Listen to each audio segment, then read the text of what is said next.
Welcome to Money Media. Your parents told you the same thing. Finish school, get a job, save money, buy a house, build your life. A simple formula. And it used to work. But right now, there are millions of people trying to follow that formula. They're working, they're saving, they're running the numbers, and they still can't reach that door.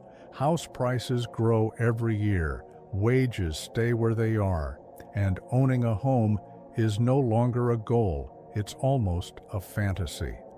This video explains why that fantasy keeps moving further away. But more importantly, it explains this: the game changed, and everyone still playing by the old rules doesn't even know why they're losing. Let's go back to the old world, the 1970s, 80s, 90s. Back then, the formula actually worked because the numbers made sense. A factory worker needed to save 3 to 4 years of salary to buy an average home in an average city. Mortgage rates were high, yes. But income was meaningful relative to that. A generation could own a home by working honestly, retire comfortably, and tell their kids, if you work hard, it'll happen. That wasn't bad advice. It was just advice from a different world. Now look at that world today. In London, the median house price is 14 times the median annual income. In Toronto, 16 times. In Istanbul, house prices increased 400% in the last 4 years. Wages? Take a guess. Someone living as a tenant in a city center, earning an average salary, if they calculate how many years they need to save to buy a home in that city, the answer is usually over 20 years, excluding interest, just for the down payment. The formula didn't change, but the numbers inside the formula changed completely. But we need to stop here. Because when people say, I can't buy a house, most of them are asking the wrong question. The question is not, how do I buy a house? The real question is, what does buying a house actually mean? When you buy a home, what happens? You pay a mortgage, you pay insurance, you pay taxes, you pay maintenance costs.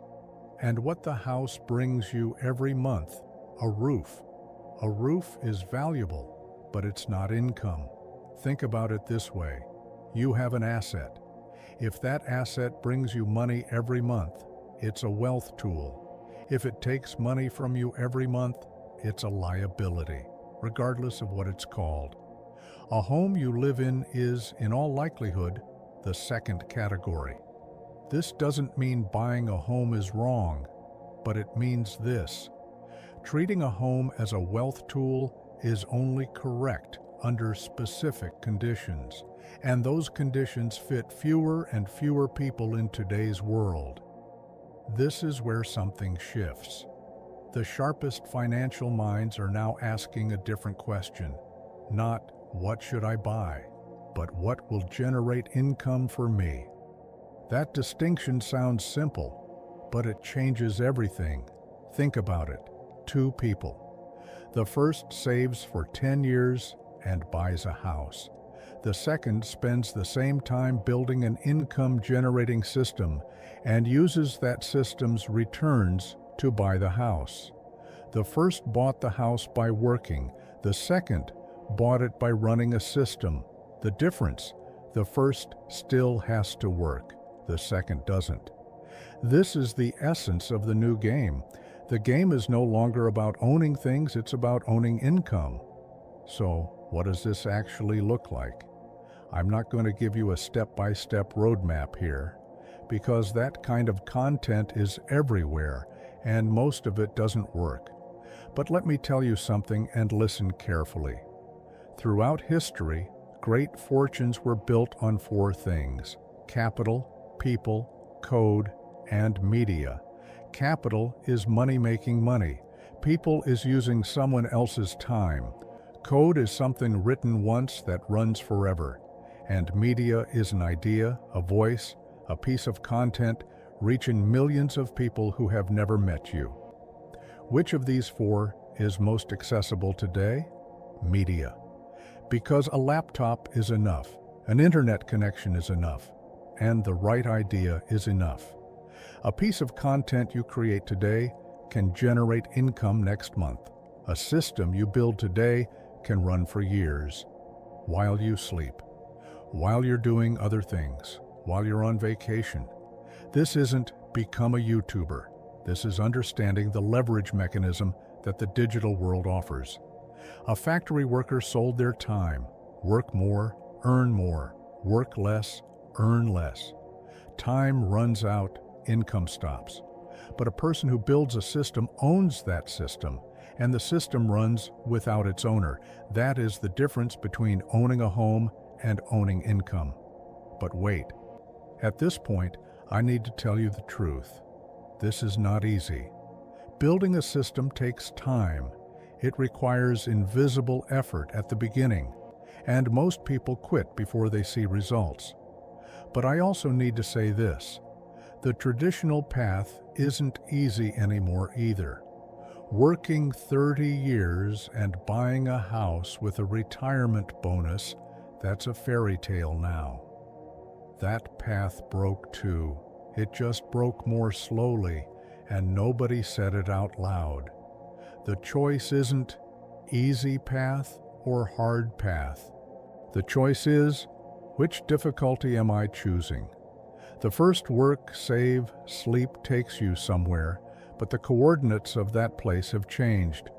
The second, think, build, grow, takes you somewhere different, more uncertain, but more real. Let's bring it all together. Why is buying a house in 2026 so hard?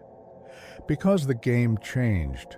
Wages couldn't keep up with asset prices. The structure of the money system made those who already own things wealthier, and nobody taught us the new rules. But here's what we're seeing. Young people who own homes today mostly didn't buy them by working harder. They built a system, they created content, they built a digital asset, and that system bought the house. This isn't an exception anymore. This is the new normal. I'm not telling you to give up on your dream of owning a home, but I am telling you this. Stop chasing the house.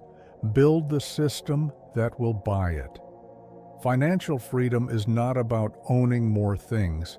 It's about needing less permission, not your boss's permission, not your bank's permission, not the permission of interest rates. The question is not, how do I buy a house? The question is, what will buy it for me?